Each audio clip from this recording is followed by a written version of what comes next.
রাস্তাঘাটেতে এভাবে আড্ডা দেওয়া ভালো না, এগুলো তো ভালো ছেলেদের কাজ না। কিছু বলবেন আমাকে? না। ভয় পাচ্ছেন? মুখে সাহস রাখতে হয়। যা বলবেন সোজা সাপটা বলবেন। মামা চলেন।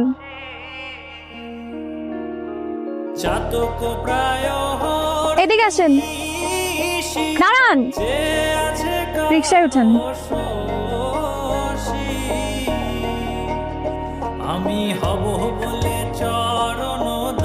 হাতে রাতে এখানে আসছো যে?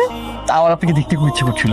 সারাদিন 5-7বার দেখার পর যদি দেখতে ইচ্ছে করে তাহলে তো মুশকিল। হয় না তো, আমার তোমাকে 5-7বার দেখে মন ভরে না, আমার তোমাকে অগণিতবার দেখতে ইচ্ছে করে। বুঝলাম। তো এই শীতে যে শীতের কাপড় ছাড়া আসছো, এটা কি ঠিক আছে? তোমাকে দেখার পর থেকে আমার জীবন থেকে শীত, গ্রীষ্ম, বর্ষা সব চলে এসে গেলাম।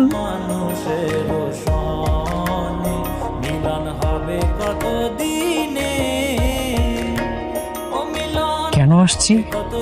তুমি আমার সাথে কোনো ধরনের কোনো যোগাযোগ করতেছো না কেন? তুমি আর কিছুদিন ওয়েট করতে পারলো না? ওয়েট? কিসের ওয়েট? আমি প্রত্যেকটা দিন মরি তোমারে দেখার জন্য, তুমি একদিনও আমারে দেখতে চাও না। মানে আমার সবগুলো প্ল্যান তুমি ভেস্তে দিলা। প্ল্যান? কিসের প্ল্যান? আমি কোনো প্ল্যান ট্যান বুঝি না। তো ঝামেলা না করে এখান থেকে যাও প্লিজ, তুমি ওর সাথে একটু, তুমি প্লিজ একটু বোঝার চেষ্টা করো।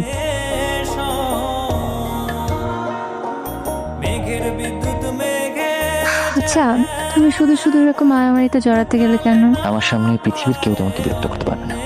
কিসের ভয়? আমার জীবনে এত সমস্যা, কয়টা সমস্যার সমাধান করবে? কিসের সমস্যা? ছোট থেকে ইচ্ছে ছিল ডাক্তারি পড়বো, বাবা মার ইচ্ছার বিরুদ্ধে সায়েন্সে ভর্তি হলাম। ইন্টারে ভালো রেজাল্টও করলাম, কিন্তু ঢাকায় যে মেডিকেল কোচিংয়ে ভর্তি হতে হবে, হোস্টেলে থাকতে হবে, কত খরচ। এত খরচ তো বাবা মা দিতে পারবে না। তোমার বই খাতা, কাগজপত্র, ওষুধপত্র সবকিছু ঠিক মতো নিছো? হ্যাঁ, আচ্ছা নিছো।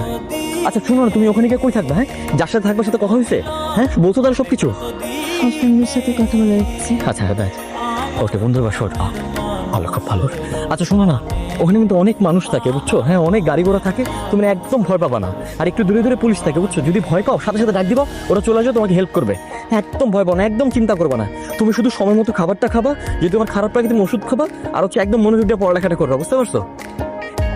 আর শোনো না, মানে তোমার যদি মানে একটু সময় হয়, মানে আমার একটু খোঁজ নিও বুঝছো, আমার তুমি ছাড়া কেউ নাই।